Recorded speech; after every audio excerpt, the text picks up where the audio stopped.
Hello friends, स्वागत है आपका हमारे यूट्यूब चैनल पे। मैं रुचिन कुमार। एक तो सबसे पहली बात, आपका बहुत बहुत धन्यवाद जो हम वीडियो बना रहे हैं जीएस पोर्शन पे, साइंस वाले पोर्शन पे। इतना प्यार देने के लिए, इतना सपोर्ट करने के लिए बहुत बहुत ज़्यादा धन्यवाद। इसी तरह से वीडियो को लाइक, शेयर और चैनल को सब्सक्राइब करिए। हर बच्चे तक ये वीडियो पहुँचानी चाहिए, क्योंकि ये साइंस का जो पोर्शन है काफ़ी ब्रॉड चैप्टर होता है, तो ज़्यादा मैटर आपको नहीं मिल पाता। ठीक है, तो उसी सीक्वेंस को हम आगे बढ़ाते हैं। देखिए, हमारी जो पहली क्लास थी, मैंने जो पहली क्लास डिस्कस की थी वो डिस्कस की थी मैंने सेल के ऊपर, जो बायोलॉजी की पहली क्लास थी मेरी। आज मैं जो सेल टॉपिक है, जो बायोलॉजी का सेल टॉपिक है, उसी का सेकंड पार्ट लेके आया हूँ। तो ठीक है, स्टार्ट करते हैं अपना सेकंड पार्ट। देखिए, मैंने पिछली क्लास में जो कोशिका है, ठीक है, क्या है, कोशिका है, इसके बारे में पढ़ा था कि ये क्या होता है। ठीक है, इसकी खोज के बारे में, इसकी बुक के बारे में जो रॉबर्ट हुक ने बुक लिखी थी, हमने प्रोकैरियोटिक, यूकैरियोटिक जितनी भी कोशिकाएं होती हैं, दो प्रकार की, हमने उसके बारे में जो है डिस्कस किया था। सेल थ्योरी हमने यहाँ पे डिस्कस की थी। आज उसके बाद हम बात करते हैं हमारे कोशिका के जो विभिन्न भाग हैं, अंग जो होते हैं हमारे, उनके बारे में डिस्कस करने वाली बातें हैं। ठीक है, तो चलते हैं, स्टार्ट करते हैं। देखिए, सबसे पहले हम बात करते हैं जो कोशिका के प्रमुख भाग हैं। नंबर पहला, यानी कि हेडिंग क्या डालेगी आपकी, कोशिका के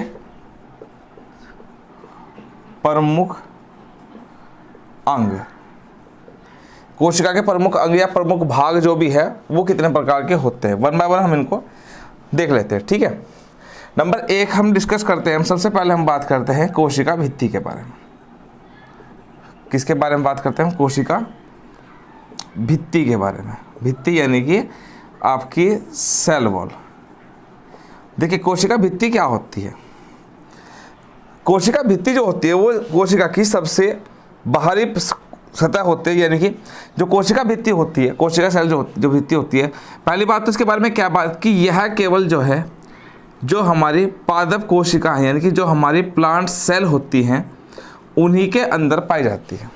ठीक है, तो पहला पॉइंट क्या बनेगा इसमें कि कोशिका भित्ति किसके अंदर पाई जाती है, पादप कोशिका जो, यानी कि हमारी जो प्लांट सेल्स होती हैं, क्या होती है, प्लांट सेल्स जो होती है उनके अंदर पाई जाती है। नंबर दो, किस चीज़ की बनी होती है। ठीक है, नंबर टू फैक्ट क्या बनेगा, ये जो है ये सेलुलोज की बनी होती है, यानी कि कोशिका भित्ति किसकी बनी होती है, सेलुलोज की बनी होती है। ठीक, तीसरा, यह क्या होती है, यह होती है पारगम्य। पारगम्य मतलब कि इसके आर पार जो है पदार्थ जा सकते हैं। ठीक है, तो ये क्या होती है, आपकी पारगम्य होती है। और क्या काम करती है, इसके बाद इसका मेन फंक्शन की अगर हम बात करते हैं, क्या फंक्शन है इसका, जो हमारी कोशिका झिल्ली है, क्या है, हमारी कोशिका झिल्ली है, उस कोशिका झिल्ली यानी कि जो हमारी सेल मेम्ब्रेन है, उस सेल यानी कि कोशिका भित्ति की सुरक्षा प्रदान करती है, यानी कि कोशिका भित्ति की सुरक्षा करती है कौन, जो कोशिका झिल्ली की सुरक्षा कौन करती है, कोशिका भित्ति करती है। जैसे कि आपने कोशिका में देखा होगा, इस तरह का पार्ट होता है, यहाँ पे केंद्रक वगैरह, न्यूक्लियस, सब चीज़ इसके अंदर होते हैं। और बाहरी सतह कुछ आपने देखा होगा, इसका बाहरी स्ट्रक्चर कुछ इस फॉर्म पे बनाता है। मैं एक आइडियल फॉर्म बना दे रहा हूँ। तो ये सबसे बाहरी सतह होती है कि जो बाहर से बैक्टीरिया, वायरस या और भी बहुत सारी चीज़ जो कोशिका को इफेक्ट करते हैं, तो ये हमारी कोशिका को सुरक्षा करती है। ठीक है, जो कोशिका झिल्ली है हमारी, ठीक है, उसकी सुरक्षा करती है कौन, कोशिका भित्ति। ठीक है, अब यहीं पे मैं बात करने वाला हूँ किसके, कोशिका झिल्ली के बारे में डिस्कस कर लेते हैं। तो नंबर टू फैक्ट क्या बनेगा इसका, कोशिका झिल्ली, इसको मैं यहीं पे डिस्कस कर लेता हूँ। ठीक है, देखिए, कोशिका झिल्ली क्या होती है। पहली बात तो जो कोशिका होती है, कोशिका के सबसे बाहरी सतह, जो सबसे बाहरी झिल्ली होती है, वो आपकी क्या होती है, आपकी कोशिका झिल्ली ही होती है। यानी कि कोशिका के सबसे बाहर की झिल्ली जो होती है उसे हम क्या कहते हैं, कोशिका झिल्ली कह देते हैं। ठीक है, पतली होती है, मुलायम होती है। दूसरी क्या होती है, जो कोशिका झिल्ली होती है, ये होती है आपकी जीवित। क्या होती है, जीवित होती है। और क्या होती है, आपकी अर्धपारगम्य होती है। क्या होती है, अर्धपारगम्य होती है। अर्धपारगम्य का मतलब क्या होता है आपका, सेमी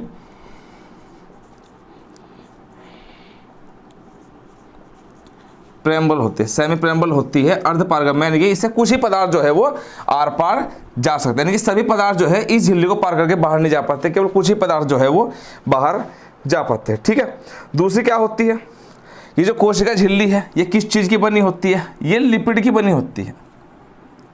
क्या की बनी होती है, लिपिड। ये इंपॉर्टेंट क्वेश्चन है। ठीक है, तो कोशिका झिल्ली किसकी बनी होती है, हमारी लिपिड की बनी होती है। और साथ साथ किसकी, कोशिका झिल्ली में क्या पाया जाता है, आपकी प्रोटीन पाया जाता है।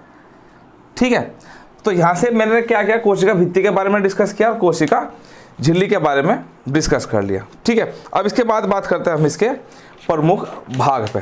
देखिए, कोशिका के बहुत सारे भाग हैं, लेकिन जो हमारे एग्जाम के हिसाब से इम्पोर्टेंट है वही मैं आपको जो है इसमें कराने वाला हूँ। ठीक है, तो साथ साथ आप नोट करते चलिएगा वन बाय वन, जैसे मैं लिख रहा हूँ उसको शॉर्ट में लिखिएगा, क्योंकि साइंस है, कोई मेंस तो आपको लिखना नहीं है, फैक्ट आने हैं और फैक्ट ही आपको एग्जाम में जो है वो पढ़ के जाने हैं और फैक्ट से ही क्वेश्चन आते हैं। जैसे अभी हाल फिलहाल में लिपिड से क्वेश्चन आया था, जो हमारा उत्तराखंड अपर पीसीएस था उसमें एग्जाम्स में क्वेश्चन आया था, लिपिड वाला आया था। ठीक है, आई बात समझ में। अब इसके बाद देखिए, इसके बाद हम बात करते हैं किसके बारे में, राइबोसोम के बारे में।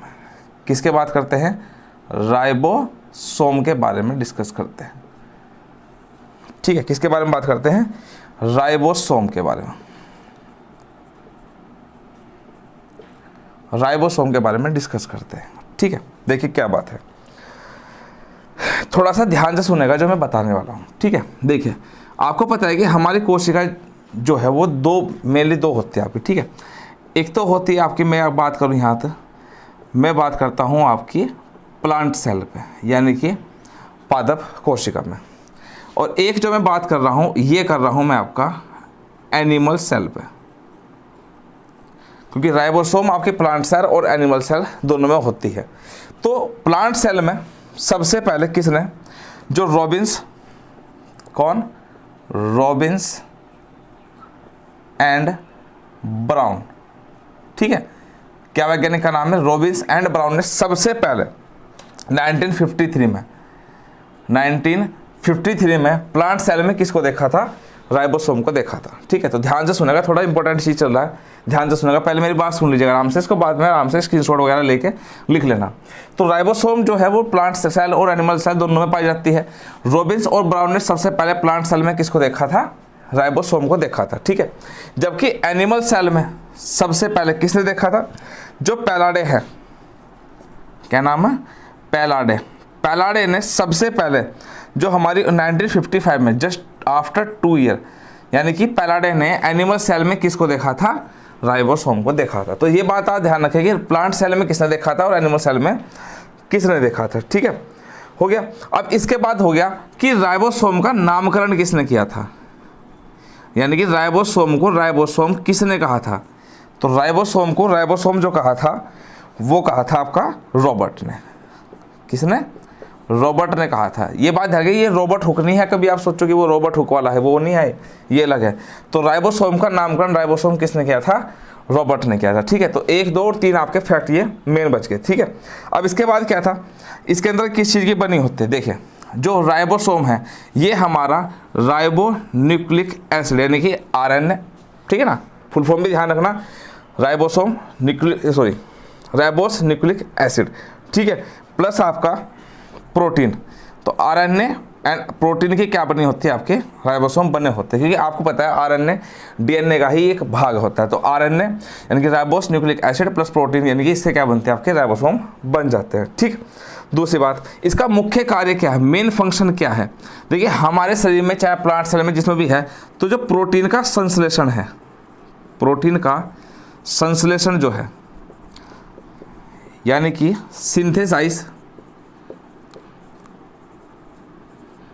Synthesise of protein. तो सिंथेसाइज ऑफ प्रोटीन की प्रोटीन संश्लेषण का कार्य कौन करता है हमारे शरीर में, आपका राइबोसोम ही करता है। और इसी वजह से राइबोसोम को राइबोसोम को प्रोटीन की फैक्ट्री कहा जाता है शरीर में। तो प्रोटीन की फैक्ट्री किसको कहा जाता है, तो प्रोटीन की फैक्ट्री किसको कहा जाता है, आपका राइबोसोम को कहा जाता है। इंपॉर्टेंट है, ध्यान रखना, इसको इंपॉर्टेंट मार्क कर लेना कि प्रोटीन की फैक्ट्री किसको, राइबोसोम को कहा जाता है। दूसरी बात, अगर आपसे इसमें तत्व पूछ ले कि राइबोसोम में सबसे ज़्यादा मात्रा में तत्व कौन सा होता है, तो तत्व होता है आपका मैग्नीशियम। अब दूसरी बात, चलो मैग्नीशियम भी आपको दे दिया, ठीक है। रेलवे में क्वेश्चन आ रखा है आपका कि मैग्नीशियम है, अब मैग्नीशियम में ऑप्शन दिए हुए थे इसने, ठीक है। क्या बना था सर, मैग्नीशियम +1 दे रखा था पहले ऑप्शन में, नंबर 2 में क्या दे रखा था, मैग्नीशियम +2, फिर आपका मैग्नीशियम माइनस, यानी कि साथ साथ इसकी वैलेंसी भी पूछी थी, संयोजकता भी पूछी हुई थी।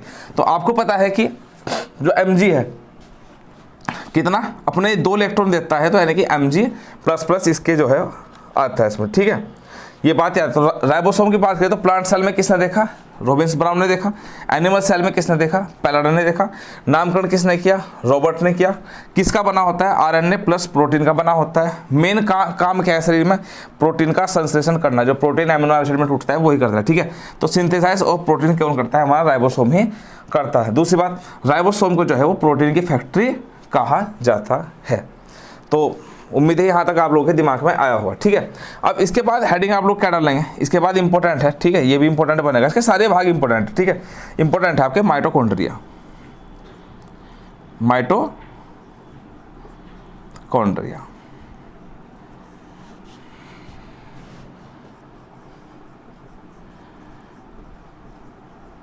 माइटोकॉन्ड्रिया आपको पता है यहाँ से बेसिक क्वेश्चन आना ही आना है। देखिए सबसे पहले बात करती है किसकी, खोज किसने की थी,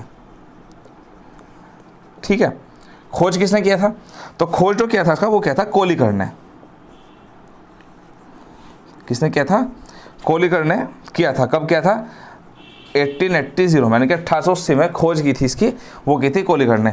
दूसरी बात, माइटोकॉन्ड्रिया का वर्णन किसने किया था, इसके बारे में सारे फंक्शन वगैरह किसने बताए थे, ठीक है, वो बताए थे इसके अल्टमैन ने। किसने, अल्टमैन ने बताया था इसके फंक्शन के बारे में, ठीक है। अल्टमैन ने फंक्शन बताए थे। और माइटोकॉन्ड्रिया का नामकरण किसने किया था, देखिए मैं सारे क्वेश्चन बता दे रहा हूं आपको, ये आपको पता है कि एक बुक से तो खैर आपको मिलने के नहीं है, और इसी वीडियो में आपको मैं सारी चीज़ें समझा दूंगा 1 बाय 1, इसका पूरा निचोड़ इसमें कि खोज किसने की थी, वर्णन किसने किया था, उसका नामकरण ही किसने कर रखा है। तो नामकरण की अगर बात करता हूँ तो नाम आता है इसका बेंडा, ठीक है, BENDA, बेंडा। बेंडा ने क्या किया था, इसका नामकरण किया था, ठीक है। यानी कि बेंडा ने क्या था, माइटोकॉन्ड्रिया को माइटोकॉन्ड्रिया नाम दिया था। माइटोकॉन्ड्रिया क्या मेन काम क्या होता है, देखिए अभी इसका, इसे जो है माइटोकॉन्ड्रिया को कोशिका का, किसका, कोशिका का श्वसन स्थल भी कहते हैं। तो कोशिका का रेस्पिरेशन प्लेस किसको कहते हैं, रेस्पिरेशन प्लेस किसको बोला जाता है, तो रेस्पिरेशन प्लेस यानी कि कोशिका का श्वसन स्थल किसको बोला जाता है, वो हमारे माइटोकॉन्ड्रिया को ही बोला जाता है, ठीक है। दूसरी बात, इसके अंदर क्या होता है कि जो हमारे कार्बनिक पदार्थ हैं, क्या है, हमारे कार्बनिक पदार्थ हैं, इन कार्बनिक पदार्थों का क्या होता है, हमारा ऑक्सीकरण होता है। क्या होता है, ऑक्सीकरण होता है, जिसकी वजह से क्या होता है, यहाँ से ऊर्जा मुक्त होती रहती है, ठीक है। इसी वजह से क्या था कि माइटोकॉन्ड्रिया को कोशिका का, माइटोकॉन्ड्रिया को कोशिका का बिजली घर या विद्युत घर, जो भी आपको अच्छा लगे, कोशिका का बिजली घर कहते हैं, यानी कि पावर हाउस। क्या लिखना है, power house of the cell, ठीक है। Power house of the cell is called mitochondria, ठीक है। तो माइटोकॉन्ड्रिया का मैंने आपको 3 चीज बता दी, खोज, वर्णन, नामकरण, कोशिका का श्वसन स्थल कहते हैं। दूसरी बात, कार्बनिक पदार्थ का ऑक्सीकरण करता है इसमें, ठीक है। कोशिका का बिजली घर कहा जाता है, power house of the cell. अब इसके साथ एक क्वेश्चन होता है कि जो ग्लूकोज है, देखिए हमारे पास 2 प्रकार के श्वसन होते हैं, मैं थोड़ा सा यहाँ पे लिख देता हूँ, देख लीजिएगा। श्वसन होते हैं जो हमारे पास, वो 2 प्रकार के होते हैं, एक तो होता है ऑक्सीशोषण, एक होता है अनोक्सी श्वसन। ऑक्सी श्वसन को ही हम क्या कहते हैं, वायवीय श्वसन कहते हैं, और अनोक्सी श्वसन को ही हम अवायवीय श्वसन कहते हैं। ये यूपी कांस्टेबल में पेपर में था क्वेश्चन, ये कि जो ग्लूकोज का एक अणु है, अब श्वसन दे रखा था आपका अनोक्सी श्वसन, यानी कि अवायवीय श्वसन में ग्लूकोज के एक अणु के टूटने से कितने एटीपी अणु प्राप्त होते हैं।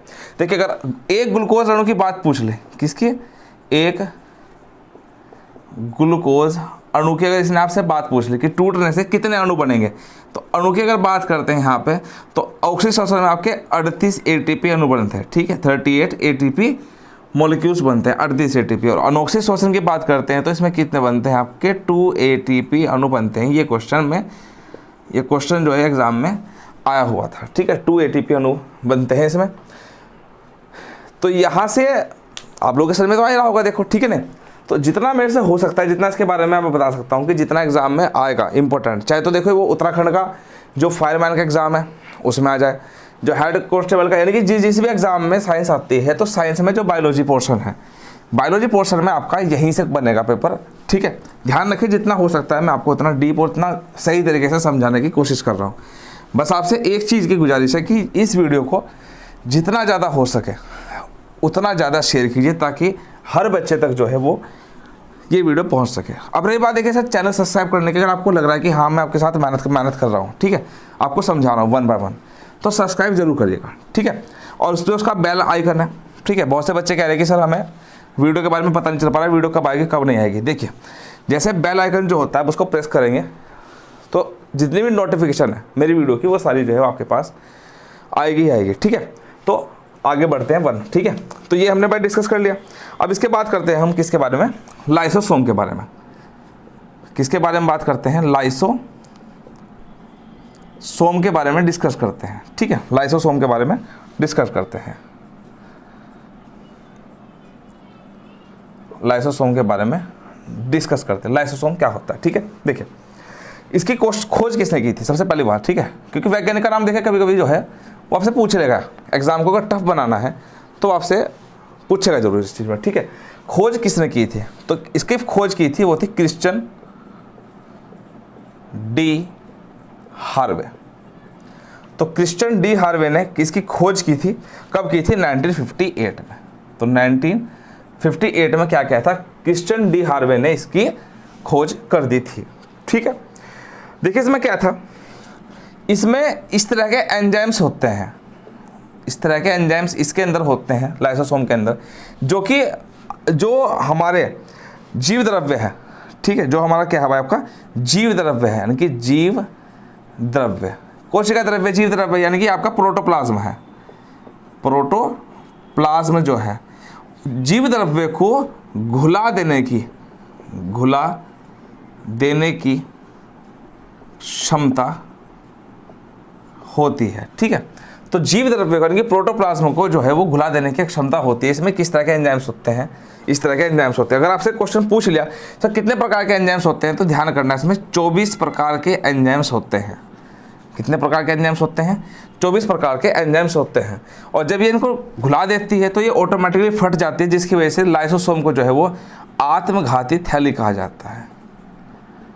आत्मघाती थैली कहा जाता है, यानी कि सुसाइड बैग कहा जाता है इसको, ठीक है। क्या कहते हैं इसको, सुसाइड बैग,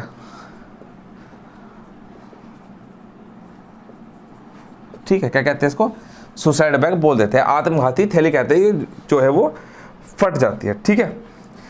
अब दूसरी बात, इसका निर्माण कहाँ था। देखो लाइसोसोम का जो निर्माण होता है, अगर इसके निर्माण की बात की जाए, इसका निर्माण कहाँ होता है, तो इसका जो निर्माण होता है वह होता है आपका गोल्जी काय में। किसमें होता है, गोल्जी काय में इसका निर्माण होता है, ठीक है। लाइसोसोम की खोज क्रिश्चियन डी हार्वे ने की थी। एंजाइम्स होते हैं इसके अंदर जो कि जीव द्रव्य प्रोटोप्लाज्म को घुला देने की क्या होती है, क्षमता होती है। 24 प्रकार के इसके अंदर एंजाइम्स होते हैं, जिसकी वजह से क्या होता है, ये ऑटोमेटिकली जो है वो फट जाती है। इसी वजह से इसको क्या कहते हैं हम, सुसाइड बैग, यानी कि आपका आत्मघाती थैली कहते हैं। अब इसके बाद इसका निर्माण कहाँ होता है, देखिए इसका निर्माण कहाँ होता है, हमारा गोल्जी काय में होता है, ठीक है।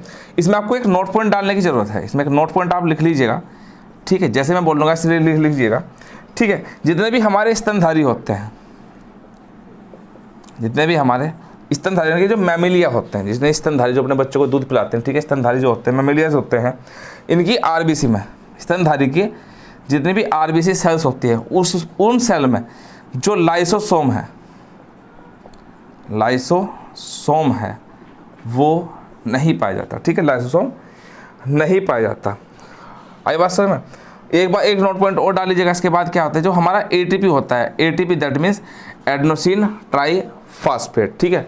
एटीपी को जो है हम उपापचयी जगत का सिक्का कहते हैं। तो उपापचयी जगत का सिक्का किसको कहा जाता है? हमारा एटीपी अणु को बोला जाता है। ठीक, ये चीज़ है इसमें। अब इसके बाद क्या है, इसमें कुछ फैक्चुअल क्वेश्चंस हैं। ठीक है, इसके फैक्चुअल क्वेश्चंस हैं, वन बाय वन मैं आपसे डिस्कस करने वाला हूँ इसके फैक्चुअल टॉपिक पे। ठीक है, कोशिका के बारे में देखिए, कोशिका के है तो पार्ट्स बहुत सारे, ठीक है, लेकिन जो एग्जाम में इंपॉर्टेंट है वही मैं यहाँ पे डिस्कस कर रहा हूँ। ठीक है ना। अब कुछ क्वेश्चंस है, मैं वन बाय वन आपसे क्वेश्चन पूछूंगा और आप उसका जवाब देंगे, या आप उन क्वेश्चंस को जो है वो लिख लीजिएगा। ठीक है, वन बाय वन मैं क्वेश्चन को बोलूँगा, इसका आप स्क्रीनशॉट ले लीजिए फटाफट से, फिर मैं इसको रफ करके यहाँ से क्वेश्चन लिखा रहा हूँ, क्वेश्चन क्या है क्या नहीं है इसमें। ठीक है, देखिए इसके बाद क्या है कि कोशिका से संबंधित बहुत सारे प्रश्न हैं। एक दिन मैं आपके पास मॉक टेस्ट भी लेके आऊँगा सेल का, जो कोशिका है, जो कुछ क्वेश्चन आंसर्स हैं इसके जो इंपॉर्टेंट है एग्जाम्स में आते हैं, वो मैं आपको इसमें जो है वो लिखवा दूंगा। ठीक है, तो इसमें टेंशन लेने वाली बात नहीं है कुछ भी कि सर सिलेबस होगा नहीं होगा ये होगा। मैं वीडियो बना रहा हूँ, 2 वीडियो 3 वीडियो जितनी भी होगी, बस बात यह है कि इसको पूरे को जो है मैं कंप्लीट कर दूंगा यहाँ से कोशिका के बारे में। ठीक है, अब कुछ क्वेश्चन है। ठीक है, देखिए जितने भी सजीव प्राणी होते हैं, क्वेश्चन है, पहला क्वेश्चन क्या है हमारा कि जितने भी हमारे सजीव प्राणी हैं, क्या है, हमारे सजीव प्राणी होते हैं। ठीक है, अब उन सजीव प्राणियों में क्या होता है भाई, जो कार्बनिक पदार्थ हैं, क्या है, हमारे कार्बनिक पदार्थ है, उनमें सबसे ज़्यादा मात्रा किसकी होती है, कौन से पदार्थ की होती है, किसकी मात्रा सबसे ज़्यादा होती है। तो क्वेश्चन कैसा है आपका, किस जो सजीव प्राणी है, सजीव प्राणियों में कार्बनिक पदार्थ में किसकी मात्रा सबसे ज़्यादा होती है। तो सबसे ज़्यादा जो मात्रा होती है भाई किस पदार्थ की होती है, वो होती है आपकी प्रोटीन की। ठीक है, कितनी होती है, प्रोटीन की होती है, लगभग आपका 14% के आसपास, 14% के आसपास जो होती है वो होती है आपकी। ठीक है, आई बात समझ में। नंबर 2 क्वेश्चन, अगला क्वेश्चन क्या होगा इसका, अगला क्वेश्चन देख लीजिए, सुन लीजिए क्या होगा। जो हमारा देखिए साइंस, बायोलॉजी जो कि हमारी चल रही है, और आपका जूलॉजी,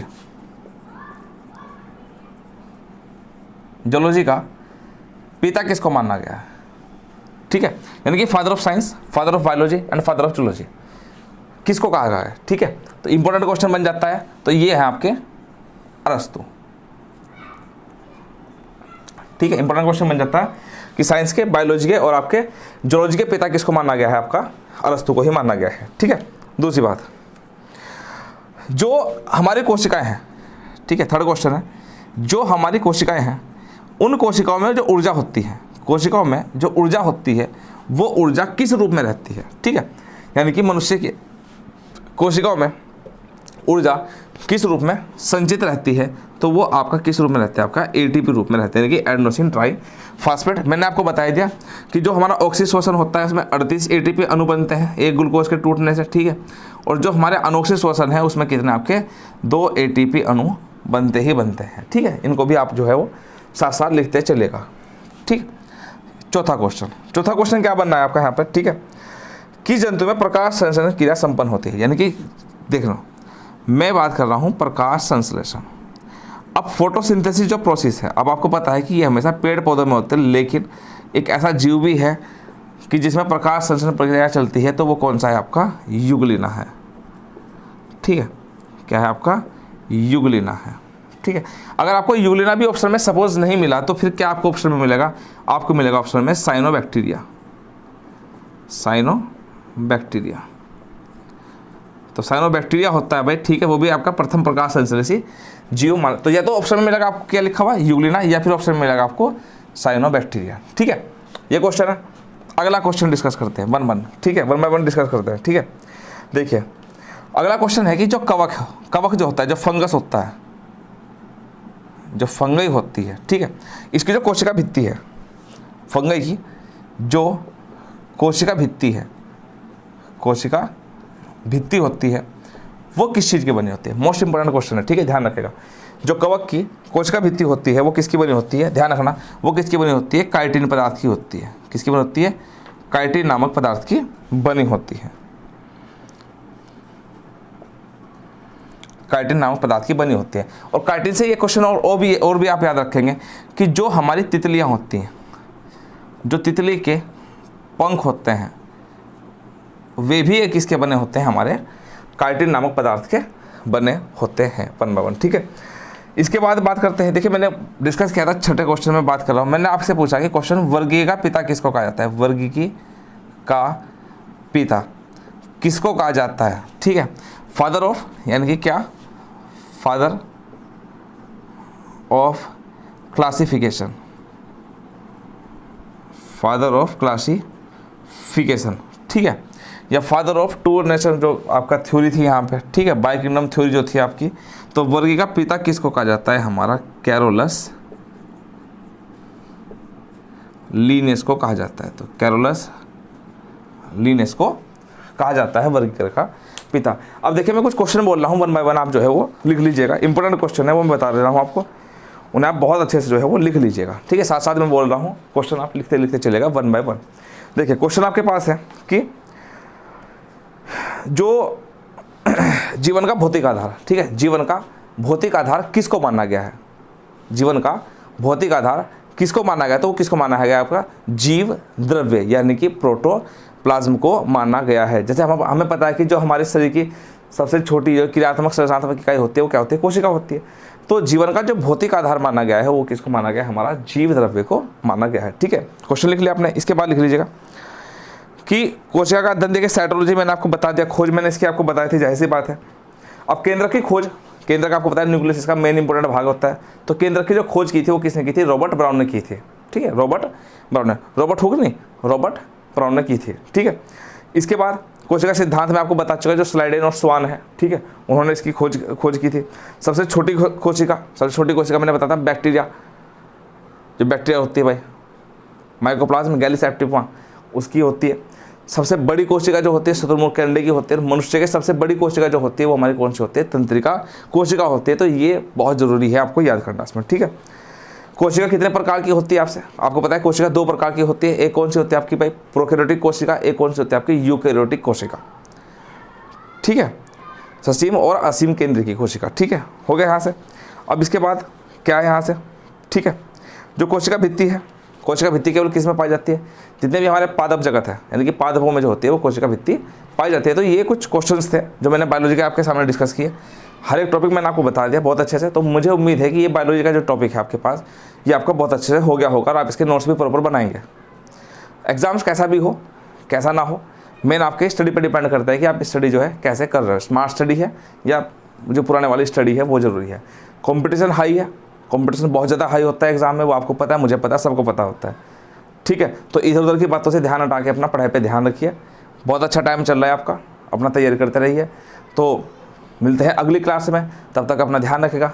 धन्यवाद।